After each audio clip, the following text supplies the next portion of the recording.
ದೊಡ್ಡ ಕಲಾವಿದರು, ಪ್ರಖ್ಯಾತ ಶ್ರೀವೇಶಧಾರಿಗಳು. ಹೌದು. ನಾನು ಮೇಳಕ್ ಬಂದು ಅಪ್ಪನ ಮರ್ಯಾದೆ ತೆಗೆಯುವುದಾಯ್ತಲ್ಲ, ಭಾರಿ ಬೇಸರ ಆಯ್ತು.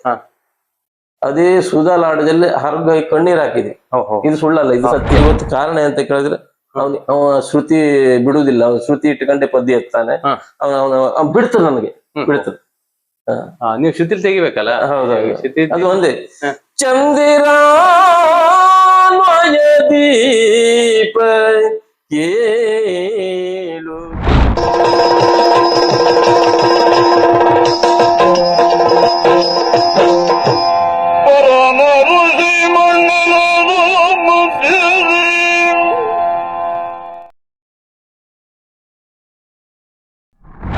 ಆತ್ಮೀಯ ವೀಕ್ಷಕರಿಗೆ ಭಾವಸ್ಪಂದನ ಕಾರ್ಯಕ್ರಮಕ್ಕೆ ಪ್ರೀತಿಯ ಸ್ವಾಗತ.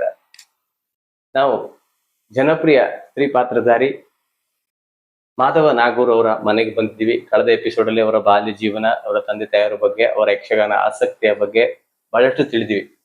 ಹಾಗೆ ಅವರ ಮುಂದಿನ ಹೆಜ್ಜೆ ಏನಾಗಿತ್ತು, ಅವರ ಸಾಧನೆ ಹಾದಿಯ ಮುಂದಿನ ಪಯಣ ಏನಾಗಿತ್ತು ಎನ್ನುವುದನ್ನ ಅವರಿಂದಲೇ ತಿಳಿಯೋಣ. ಹಾಗೆ ಅವರಿಗೆ ನಮ್ಮ ನಿಮ್ಮೆಲ್ಲರ ಪರವಾಗಿ ಭಾವಸ್ಪಂದನ ಕಾರ್ಯಕ್ರಮಕ್ಕೆ ಸ್ವಾಗತವನ್ನು ಕೊಡೋಣ. ಸರ್, ನಿಮಗೆ ಪ್ರೀತಿಯ ಸ್ವಾಗತ ಸರ್. ಸರ್, ತಾವು ಮಾನ್ಕಟ್ಟೆ ಮೇಳದಲ್ಲಿ ಅನುಭವವನ್ನು ಪಡೆದ್ರಿ, ಸಣ್ಣ ಮಟ್ಟಿಗೆ ಅನುಭವವನ್ನು ಪಡೆದು ತಂದೆಯವರು ಮಾನ್ಕಟ್ಟೆ ಮೇಳ ಬಿಟ್ಟಾಗ ತಾವು ಬಿಟ್ಟು ಬಿಡ್ತೀವಿ, ಬಿಟ್ಟು ಮತ್ತೆ ಪೆರಡೂರಿಗೆ ಹೋಗ್ತೀವಿ. ಅದರ ಬಗ್ಗೆ ತಿಳಿಸಿ ಸರ್ ನಮ್ಮ ವೀಕ್ಷಕ. ಹಾಗೆ ಪೆರಡೂರು ಮೇಳಕ್ಕೆ ಆಯ್ಕೆ ಆದೆ. ಮಳೆಗಾಲ ತಿರುಗಾಟಕ್ಕೆ ಪೆರಡೂರು ಮೇಳಕ್ಕೆ ಹೋದೆ. ಆಗ ಪೆರಡೂರು ಮೇಳದಲ್ಲಿ ದೊಡ್ಡ ಸೆಟ್ಟು, ಭಾರಿ ದೊಡ್ಡ ತಂಡ. ಧಾರೇಶ್ವರರು, ದುರ್ಗಪ್ಪ ಗುಡಿಗಾರರು, ದೊಡ್ಡ ದೊಡ್ಡ ಮದ್ಲೆಗಾರರಿದ್ದರು. ಆಮೇಲೆ ಚನ್ನಪ್ಪ ಶೆಟ್ರು, ಆರ್ಗೋಡ್ ಅವರು, ಗೋಪಾಲಾಚಾರ್ಯರು, ರಮೇಶ್ ಭಂಡಾರರು, ಅವರೆಲ್ಲ ಮೆರೆಯುವ ಕಾಲ ಅದ. ನಾವು ಸಣ್ಣಕ್ಕೆ ಹೋಯ್ತು. ಅಲ್ಲಿ ಭಾರಿ ಕಷ್ಟ ಆಯ್ತು. ನಾವ್ಯಾಕಂದ್ರೆ ಬಯಲಾಟದಲ್ಲಿ ಇದ್ದದ, ಭಾರಿ ಕಷ್ಟ ಆಯ್ತು. ಸೆಟ್ ಆಗ್ಲಿ ಕಷ್ಟ. ಹಾಗೆ ಬೆಂಗಳೂರು ತಿರುಗಾಟ ಆಯ್ತು, ಬೊಂಬೈ ತಿರುಗಾಟ ಆಯ್ತು, ಪುನಃ ಬೆಂಗಳೂರು ತಿರುಗಾಟ ಬಂದಲ್ಲಿ ಪೆರಡೂರು ಮೇಳ, ನಾನು ನೇರ ಹೇಳ್ತೀನಿ, ಪೆರಡೂರು ಮೇಳದ ಯಜಮಾನ್ರು ಹೇಳಿದ್ರು, ಮಾಧವ, ನೀನು ಕಟ್ವೇಷ, ಶ್ರೀವೇಷ ಅದು ಇದೆಲ್ಲ ಮಾಡುದಾದ್ರೆ ಮೇಳದಲ್ಲಿ ಇರ್ಬೋದು, ಇಲ್ದಿದ್ರೆ ಕಷ್ಟ ಆಗ್ತದೆ ಮರೆಯ. ನೀವೆಂತ ಮಾಡ್ತಿದ್ದೀರಿ? ಇದೇ ಸುಧಾ ಲಾಡ್ಜಲ್ಲಿ ನಾನು ಕಟ್ವೇಷ ಶ್ರೀವೇಷ ಎಲ್ಲ ಮಾಡ್ತಿದ್ದೆ ಅವಾಗ. ನಾನು ಮಾನಕಟ್ಟಿ ಮೇಳದಲ್ಲಿ ಎಲ್ಲಾ ಟೈಪ್ ವೇಷಗಳು ಮಾಡ್ತಿದ್ದೆ. ಕಟ್ವೇಷ, ಶ್ರೀವೇಷ. ಪೆರಡೂರಲ್ಲಿ ಏನ್ ಮಾಡ್ತಿದ್ದೀರಿ? ಪೆರಡೂರು ಶ್ರೀವೇಷಕ್ಕೆ ಆಯ್ಕೆ ಅದು. ಹೌದು, ಆಗ ಅವ್ರು ಹೇಳಿದ್ದು ಇರುವುದಾದ್ರೆ ಅವಕಾಶ ಉಂಟು ಅಂತ ಹೇಳಿ. ನಾನು ಭಾರಿ ಬೇಜಾರಾಯ್ತು. ನನ್ನ ತಂದೆ ನೋಡಿದ್ರೆ ದೊಡ್ಡ ಕಲಾವಿದರು, ಪ್ರಖ್ಯಾತ ಶ್ರೀವೇಶಧಾರಿಗಳು. ನಾನು ಮೇಳಕ್ ಬಂದು ಅಪ್ಪನ ಮರ್ಯಾದೆ ತೆಗೆಯುವುದಾಯ್ತಲ್ಲ, ಭಾರಿ ಬೇಸರ ಆಯ್ತು. ಅದೇ ಸುಧಾ ಲಾಡದಲ್ಲಿ ಹರ್ಗೈ ಕಣ್ಣೀರ್ ಹಾಕಿದೆ. ಇದು ಸುಳ್ಳಲ್ಲ, ಇದು ಸತ್ಯ. ಕಣ್ಣೀರ್ ಹಾಕಿದೆ. ಅವ್ರು ಹೇಳಿದಾಗ ಬೇಡ, ಇದು ಮೇಳವೇ ಬೇಡ, ಇದು ಸುಮ್ಮನೆ ಅಪ್ಪನ ಮರ್ಯಾದೆ ತಗುದಾರೆ ಈ ಮೇಳ ಅಂತಕ್ಕೆ ನಮ್ಮ ಅಂದಲ್ಲಿ ಮೇಳ ಕೈದು ಮಾಡುದು. ನಮ್ಮ ಮಾವ ಅವಾಗ ಅಲ್ಲ ಬೆಂಗಳೂರು ಅಡ್ಗಿ ಕಾಂಟ್ರಾಕ್ಟ್ ಮಾಡ್ತಾ ಇದ್ರು. ನಮ್ಮ ಮಾವ, ನನ್ನ ಹೆಂಡತಿ ಅಪ್ಪ, ಅವ್ರ ನಾರಾಯಣ ಜೋಗಿ ಅಂತ, ಅವ್ರು ಅಲ್ಲಿ ಮಾಡ್ತಿದ್ರು. ಅವ್ರೊಟ್ಟಿಗೆ ಅಡ್ಗಿ ಹೋಗುದಂತ ತೀರ್ಮಾನ ಮಾಡಿ ಆಯ್ತು. ಅದೇ ತಿರುಗಾಟದಲ್ಲಿ ಅಲ್ಲ ಇನ್ನೊಂದು ಹೆಸರು ಬಿಟ್ಟೆ, ನಮ್ ಪ್ರೀತಿಯ ಭಾಗವತ ಸುರೇಶ್ ಶೆಟ್ರು ಇದ್ದಿದ್ರ ಆ ಸಂದರ್ಭ ಮೇಳದಲ್ಲಿ.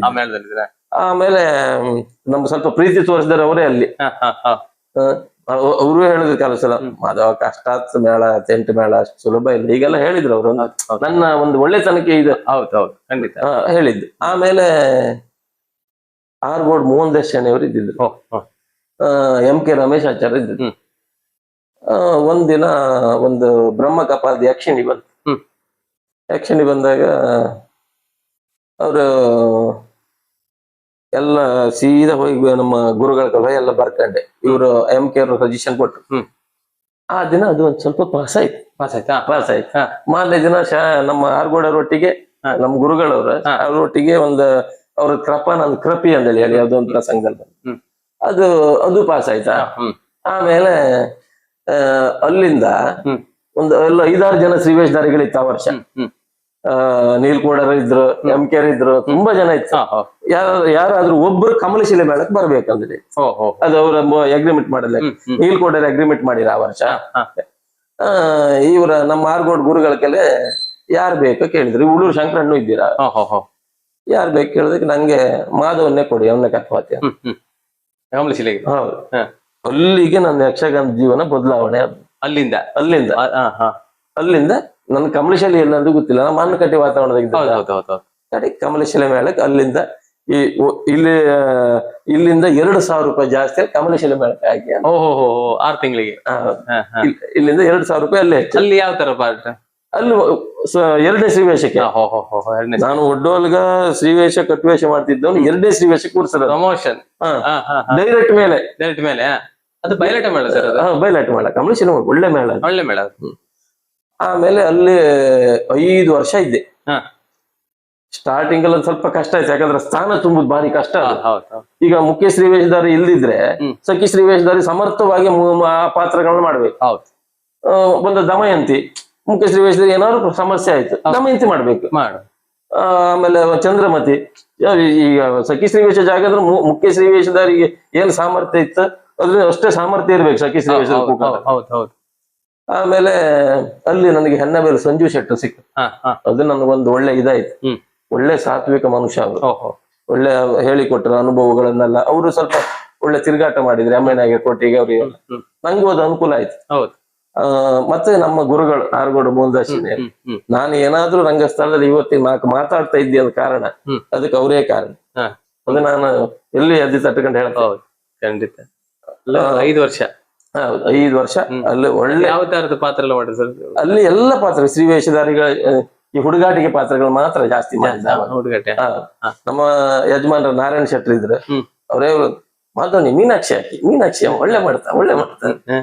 ಅದು ಕಸವೇಷ. ಕಸಿವೇಷ ಒಳ್ಳೆ ಕುಣಿಕೆ ಎಲ್ಲ ಬೇಕು. ಹೌದೌದು ಹಂಗೆ. ಅದಂದ್ರೆ 5 ವರ್ಷಗಳಲ್ಲಿ ಬಹಳಷ್ಟು ಅನುಭವ ಅಂತ. 5 ವರ್ಷ ಇದ್ದೆ ಅಲ್ಲಿ. ಅಲ್ಲಿಂದ ನೇರ ಮಂದರ್ತಿ ಮೇಳಕ್ಕೂ ಅದೇ ನಂಗೆ. ಯಾಕಂದ್ರೆ ನಂಗೆ ಈ ಸ್ವಲ್ಪ ಪದ್ಯ ಹೇಳುವ ಒಂದು ಇದಿತ್ತು, ಪದ್ಯ ಎತ್ತಬೇಕು, ಪದ್ಯ ಹೇಳುವ ಇದೆಲ್ಲ ಒಂದು, ಅದಕ್ಕೆ ಪೂರಕರಾದ ಭಾಗವತರು ಬೇಕು ನಂಗೆ. ಅಲ್ಲಿಗೆ ಮಂದರ್ತಿ ಮೇಳಕ್ಕೆ ನಾನು ಆಯ್ಕೆ ಆದೆ. ನಾನು ಮಂದರ್ತಿ ಮೇಳ ದೇವಸ್ಥಾನದಲ್ಲಿ ಫಸ್ಟ್ ಹೋಗಿ ಹೇಳಿ ಗೋಪಾಲ್ ಗಾಣಿಗರು ಅಲ್ಲಿ ಮಂದರ್ತಿ ಮೇಳದಲ್ಲಿ ಇದ್ದು, ನನ್ ಗೋಪಾಲಣ್ಣ ಸಟ್ಟಿಗೆ ಹಾಕಿ ಫಸ್ಟ್ ನಂದು ಯಾವ ಸಂಬಳಕ್ಕಿಂತ ಹೆಚ್ಚು ನಾನು ಫಸ್ಟ್ ಮಾತೆ ಅದೇ ಮಂದರ್ತಿ ಮೇಳಕ್ಕೆ ಅದೇ ಗೋಪಾಲಣ್ಣ ಸಟ್ಟೆ ಸಿಕ್ತು. ಅವಾಗ ಯಾವ್ದು ಕಣ್ಣಿಮನಿಯವರು, ನಮ್ಮ ಮಂದರ್ತಿ ರಘುವಣ್ಣ, ಕಡೆಗೆ ಸುನೀಲ್ ಅಣ್ಣ, ಆಮೇಲೆ ಹಾರಾಡಿ ರಮೇಶ್ ಗಾಣಿಗರು, ವಿಷ್ಣುಮೂರ್ತಿ ಬಾಸ್ರಿ ಅವರು ಒಳ್ಳೊಳ್ಳೆ ಕಲಾವಿದರು. ಒಂದು ಬಹಳ ಅನುಭವ ಇದ್ದ ಕಲಾವಿದರು. ಕಡೆಗೆ ಹಾಸ್ಯಗಾರರು ನಮ್ಮ ಇವರು ಹೆಸರು ನೆನಪಾತಿಲ್ಲ, ಅವರ ಹಾಸ್ಯಗಾರರು ಅವರೆಲ್ಲ ಒಟ್ಟಾರೆ ಇದ್ದಲ್ಲ ಅನುಭವದ ಕಲಾವಿದ. ಅವ್ರ ಮಧ್ಯೆ ನಮಗೊಂದು ಅನುಭವ ತಕೊಂಬ ಅಲ್ಲಿ ಒಂದು 4 ವರ್ಷ ಇದ್ದೆ. ಅಲ್ಲಿ ಯಾವ ತರ? ಅಲ್ಲೇ ಶ್ರೀವೇಷ ಅಲ್ಲಿ ಸಖಿ ಶ್ರೀವೇಷಕ್ಕೆ ಹೋದದ್ದು. ಇಲ್ಲಿ ಧೈರ್ಯ ಸಿಕ್ಕಿತ್ತಲ್ಲ ನಂಗೆ. ಇಲ್ಲೇ ನನ್ನ ಸಾಧಾರಣ ಒಂದು 3/4 ಭಾಗ ಸ್ಟಡಿ ಮಾಡಿ ಇಟ್ಟಿರಿ ಯಾರು ನಮ್ಮ ಆರ್ಗೋಡ್ ಮೂಲದರ್ಶಿ. ಅಲ್ಲಿಂದ 3-4 ವರ್ಷ ಇದ್ದೆ. ಆ ನಂತರ ಅಮೃತೇಶ್ವರಿ ಮೇಳಕ್ಕೆ ಆಯ್ಕೆ. ಅಮೃತೇಶ್ವರಿಗೆ ಅದು ನಂತರ ಹೇಳೋ ಸರ್. 4 ವರ್ಷ ಮಂದರ್ತಿ ಮೇಳದಲ್ಲಿ ಇದ್ರಿ. ಮಂದರ್ತಿ ಮೇಳದಲ್ಲಿ ನೀವು ಅಂದ್ರೆ ನೀವು ಅವ್ರನ್ನ ಆಯ್ಕೆ ಮಾಡ್ಕೊಂಡ್ರಲ್ಲ ಗೋಪಾಲ್ ಗಾಣಿಗರು, ಅದು ನಿಮ್ಮ ಮನೆ ಪಕ್ವ ಆಗುತ್ತೆ ಗೋಪಾಲ್ ಗಾಣಿಗರು. ಮತ್ತೆ ನಿಮ್ಗೆ ಸ್ವಲ್ಪ ಖುಷಿ ಆಗ್ತದೆ. ಒಂದು ವಿಶೇಷ ಅಂದ್ರೆ ಗೋಪಾಲ್ ಗಾಣಿಗರೊಟ್ಟಿ ಹೋಗ್ಲಿಕ್ಕೆ ನಾವು ಎಷ್ಟು ಸಲಿಗೆ ಇರುತ್ತೋ, ರಂಗಸ್ಥಳದಲ್ಲಿ ಅವ್ರು ಹಿಂದೆ ನೋಡೋಕೆ ಭೀತಿ ಆಯ್ತು. ಹೌದಾ? ಆ ರೀತಿ ಪ್ರಬುದ್ಧರವರು. ನನ್ನನ್ನ ಹೆಚ್ಚು ಕಡಿಮೆ ಎಲ್ಲಾ ವೇಷಗಳನ್ನ ಪ್ರಾರಂಭದಲ್ಲಿ ಶಶಿಪ್ರಭೆ ಮಾಡ್ತಾ ಅವನಿಗೆ ಹಾಕಿ ಅಂತ ಹೆಚ್ಚಿನ ವೇಷಗಳನ್ನ ನನ್ಗೆ ಹಾಕಿ ಮಾಡಿಸಿದ್ದವ್ರೆ ಮಂದರ್ತಿ ಮೇಳದಲ್ಲಿ. ಗೋಪಾಲ್ ಗಾಣಿಗರ್. ಮತ್ತೆ ಪದ್ಯ ಎತ್ತುವುದಕ್ಕೆ ನಾನು ಇವತ್ತು ಕಾರಣ ಅಂತ ಕೇಳಿದ್ರೆ, ಅವ ಶ್ರುತಿ ಬಿಡುವುದಿಲ್ಲ, ಅವ್ನು ಶ್ರುತಿ ಇಟ್ಟುಕೊಂಡೆ ಪದ್ಯ ಎತ್ತಾನೆ. ಅವನು ಬಿಡ್ತದೆ, ನನಗೆ ಬಿಡ್ತದೆ. ನೀವು ಶ್ರುತಿ ತೆಗಿಬೇಕಲ್ಲ. ಹೌದೌದು, ಅದು ಒಂದೇ. ಚಂದಿರ ದೀಪ ಕೇಳು ದಯದಿ, ಈ ಶ್ರುತಿಯಲ್ಲಿ ಎತ್ತರ ಮಾತ್ರ ಭಾಗವತ್ರಿಗೆ ಅನುಕೂಲ ಆಗತ್ತೆ. ನೀವು ಬೇರೆ ಶ್ರುತಿದೆ ಅವ್ರಿಗೆ ಕಷ್ಟ ಆಗುತ್ತೆ. ಹೌದು, ಆಗ್ಲಿ ಸರ್. ಭಾಗವತಿಗೆ ನೀವು ಕಲ್ತಿದ್ರ? ಭಾಗವತ್ರಿ ಕಲಿಲ್ಲ, ಅದೆಲ್ಲ ಅಪ್ಪನ ಕೊಡುಗಡೆ ಮತ್ತೆ ದೈವದತ್ವ. ಹೌದು, ಖಂಡಿತ. ಇದೆಲ್ಲ ಹಾಡ್ತಿದ್ರೆ, ಸಾಂಗ್ಸ್ ಎಲ್ಲ ಹಾಡ್ತಿದ್ರೆ ಮೊದಲೆಲ್ಲ? ಇಲ್ಲ, ಹಾಡ್ಲಿಲ್ಲ. ಒಂದು ಅವಾಗ ಅಪ್ಪನೊಟ್ಟಿ ಚಿಕ್ಕ ನಮ್ಮ ಹೂಗಿನ ಕೋಲ್ ಇತ್ತ, ಹೂವಿನ ಕೋಲ್ ಮಾಡ್ತಿತ್ತ ನವರಾತ್ರಿ 9 ದಿನ. ಆಗ ಒಂದು ಸಲ ಹೂಗಿನ ಕೋಲ್ ಹಿಡಿದು ಅರ್ಥ ಹೇಳ್ಕೊತಿದ್ದೆ. ಕಡೆಗೆ ಅಪ್ಪನೊಟ್ಟಿಗೆ ಅವರಿಗೆ ಭಾಗವತಿಗೆ ಮಾಡ್ತಿದ್ದೆ. ಭಗವತಿ ಮಾಡ್ತಿದ್ರೆ ಹೌದೌದು. ಅದೇ ನಾನು ಕಂಡೆ ಭಾಗವತಿಗೆ ನೀವು ಅದ್ರ ಸ್ವರ ಆ ತರ ಇತ್ತೀಗ ತೆಗಿಯೋತಿಗೆ ಒಂಥರ ಬೇರೆ ತರ ಸ್ವರ ದಪ್ಪ ಸ್ವರ ಬಂತಲ್ಲ ನಿಮ್ದು. ಹೌದು ಅಂದ್ರೆ ನಿಮ್ಗೆಲ್ಲ ಅನುಭವ ಇತ್ತು. ಭಾಗವತಿಗೆ ಕೂಡ ಹೂವಿನ ಕೋಲ್ ಎಷ್ಟು ವರ್ಷ ಆಗಿದೆ ಸರ್? ಹೂವಿನ ನಾನು ಶಾಲೆಗೆ ಹೋಗ್ತಿದ್ದೆಲ್ಲ ಎಲ್ಲ ಹೆಚ್ಚು ಕಡಿಮೆ ಕೆಲವು ವರ್ಷ ಹೋಯ್ತು. ಹೂವಿನ ಕೋಲ್ ಈಗ ಎಲ್ಲ ಕಡೆ ಕೆಲವು ಕಡೆ ಇತ್ತು, ಕೆಲವು ಕಡೆ ಇಲ್ಲ. ನೀವು ಮತ್ತೆ ಇನ್ಯಾರಲ್ಲ ಇದ್ರು ಹೂವಿನ ಕೋಲ್ ಟೈಮ್? ನಂಗೆ ನೆನಪಿಲ್ಲ. ಅಲ್ಲಿ ಏನಂದ್ರೆ ಒಂದು ಕೋಲ್ ಹಿಡ್ಕೊಂಡು ಹೋಗುದಲ್ಲ? ಒಂದು ಕೋಲ್ ಹಿಡ್ಕೊಂಡು ಹೋಗುದು. ನಾರಾಯಣಾಯ ನಮೋ ನಾರಾಯಣಾಯ, ನಾಭಿಕಮಲಕ್ಕೆ ಶರಣು ನಾರಾಯಣಾಯ, ಗುರುದೈವ ಗಣಪತಿಗೆ ಶರಣು ಶರಣೆಂದು, ಕರಗಳೆರಡನೆ ಮುಗಿದು ಶಿರಬಾಗಿ ನಿಂದು, ಆಶ್ವೀಜ ಶುದ್ಧ ಮಾನವ ಬರಲೆಂದು, ಲೇಸಾಗಿ ಹರಸಿದರು ಬಾಲಕರು ಬಂದು, ಬಾಲಕರ ಹರಿಕೆಯನ್ನು ಕೇಳಿ ಲಾಲಿಪುದು, ಬಾಲರೆಲ್ಲರೂ ಬಂದು ಸಂತೋಷ ಮೆರೆದು, ಹೀಗೆ ಮುಂದುವರಿತಾ ಹೇಳ್ತಾ ಅಲ್ಲಿ ಪದ್ಯ ಹೇಳ್ತಾರೆ. ಕೆಲವು ಪಾರ್ಥ ಕೇಳು ನೀನು ಕಳವಿನಲ್ಲಿ ಸಿಂಧುದ್ರಪನ, ಗೆಲಿದ ಪರಿ ಇದೆಲ್ಲ ನೋಡು ನಿಲ್ಲು ಸಮರಕ್ಕೆ. ಒಂದೊಂದು ಮನೆ ಅರ್ಥ ಮನೆ ಮನೆಗೆ ಹೋಗುದೇನ ಅಲ್ಲ ಹೂವಿನ ಕೋಲ್. ಹೂವಿನ ಕೋಲಲ್ಲಿ ಬಹಳಷ್ಟು ಅನುಭವ ಅಲ್ಲ ಸರ್? ಅದೆಲ್ಲ ನಮ್ಗೆ ಒಂದು ಅನುಭವ. ಅದು ಹೌದೌದು. ನನಗೆ ಹೆಚ್ಚಿನ ಪದ್ಯ ಬಾಯ್ಪಾಠ ಬರುವುದಕ್ಕೆ ಕಾರಣ ಹೂವಿನ ಕೋಲ್. ನಾನೀಗ ಈ ಯಾವ್ದು ಕರ್ಣಾರ್ಜುನ ಪ್ರಸಂಗದ ಪದ್ಯಗಳನ್ನ ಯಾವ್ದ ಲೈನ್ ಹಿಡಿದು ಹೇಳ್ತೆ, ಲೈನ್ ಹಿಡಿದು ಅದಕ್ಕೆ ಕಾರಣ ಹೂವಿನ ಕೋಲ್. ಹೂವಿನ ಕೋಲ್ ನೀವು ಸಣ್ಣದಿರೋದು ಅಲ್ಲ? ಹೂವಿನ ಕೋಲ್ ಒಳ್ಳೆ ಅನುಭವ. ಹಾಗೆ ಎಷ್ಟು ವರ್ಷ ಹೂವಿನ ಕೋಲ್ ಮಾಡಿರಿ ನೀವು? ಶಾಲೆಯಲ್ಲಿರುವಾಗ ಒಂದು 5 ವರ್ಷ ಮಾಡಿರ್ಬೋದು. ಈಗ ಯಾವ್ದಕ್ಕೂ ನೀವು ಮುಂದುವರ್ಸ್ಕೊಂಡು ಹೋಗುದಿಲ್ಲ ಮಳೆಗಾಲದಲ್ಲಿ? ಇಲ್ಲ. ಈಗ ತಂದೆಯವರಿಗೆ ಒಂದು 2 ವರ್ಷ ಚಿಕ್ಕ ಮೇಳ ಮಾಡಿದೆ. ಅದಕ್ಕೆ ಮಳೆಗಾಲದಲ್ಲಿ ಆಟ ಇರುತ್ತಾ, ಅದು ಚಿಕ್ಕ ಮೇಳ ಬಿಟ್ಟೆ. ಕಷ್ಟ ಆಗುತ್ತೆ. ನೀವು ಕರೀತಾರೆ ಅವ್ರ ಇವ್ರು. ಹಾಗೆ ನೀವು ಅಂದ್ರೆ ಇಲ್ಲಿಂದ ಈಗ ಅದು ಮಂದಾರ್ತಿ ಮೇಳದಿಂದ ಮತ್ತೆ ನೆಕ್ಸ್ಟ್ ಕೋಟಾ ಮೇಳಕ್ಕೆ ಹೋಗಿ, ಕೋಟಾ ಮೇಳದ ನೆಕ್ಸ್ಟ್ ಮುಂದಿನ ಎಪಿಸೋಡ್ ಮಾತಾಡುವ. ಈಗ ನಾವು ಮಂದಾರ್ತಿ ಮೇಳದನ್ನ ಇಲ್ಲಿಗೆ ನಿಲ್ಸುವ, ಈ ಎಪಿಸೋಡ್ ಇಲ್ಲಿ ನಿಲ್ಸುವ ಸರ್. ಮುಂದಿನ ಎಪಿಸೋಡ್ ಅಲ್ಲಿ ನಿಮ್ಮ ಮುಂದಿನ ಹೆಜ್ಜೆಯ ಬಗ್ಗೆ ತಿಳಿಯೋಣ. ಹಾಗೆ ನಿಮ್ಗೆ ನಮ್ಮ ವೀಕ್ಷಕರ ಪರವಾಗಿ, ನಮ್ಮ ಚಾನಲ್ ಪರವಾಗಿ ಪ್ರೀತಿ ಧನ್ಯವಾದಗಳು. Thank you sir.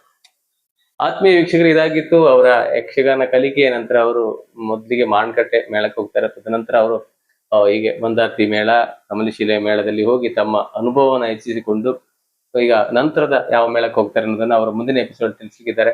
ಅಲ್ಲಿ ಏನಾಯ್ತು ಅನ್ನೋದನ್ನ ತಿಳಿಸಲಿದ್ದಾರೆ. ಹಾಗೆ ವೀಕ್ಷಿಸಿದ ತಮ್ಗೆಲ್ಲರಿಗೂ ಪ್ರೀತಿ ಧನ್ಯವಾದ ತಿಳಿಸ್ತಾ ಮುಂದಿನ ಎಪಿಸೋಡ್ ಅಲ್ಲಿ ಮತ್ತೆ ನಿಮ್ಮ ಭೇಟಿ ಆಗ್ತೇವೆ. ನೋಡ್ತಾ ಇರಿ ಭಾವಸ್ಪಂದನ. ನಮಸ್ಕಾರ.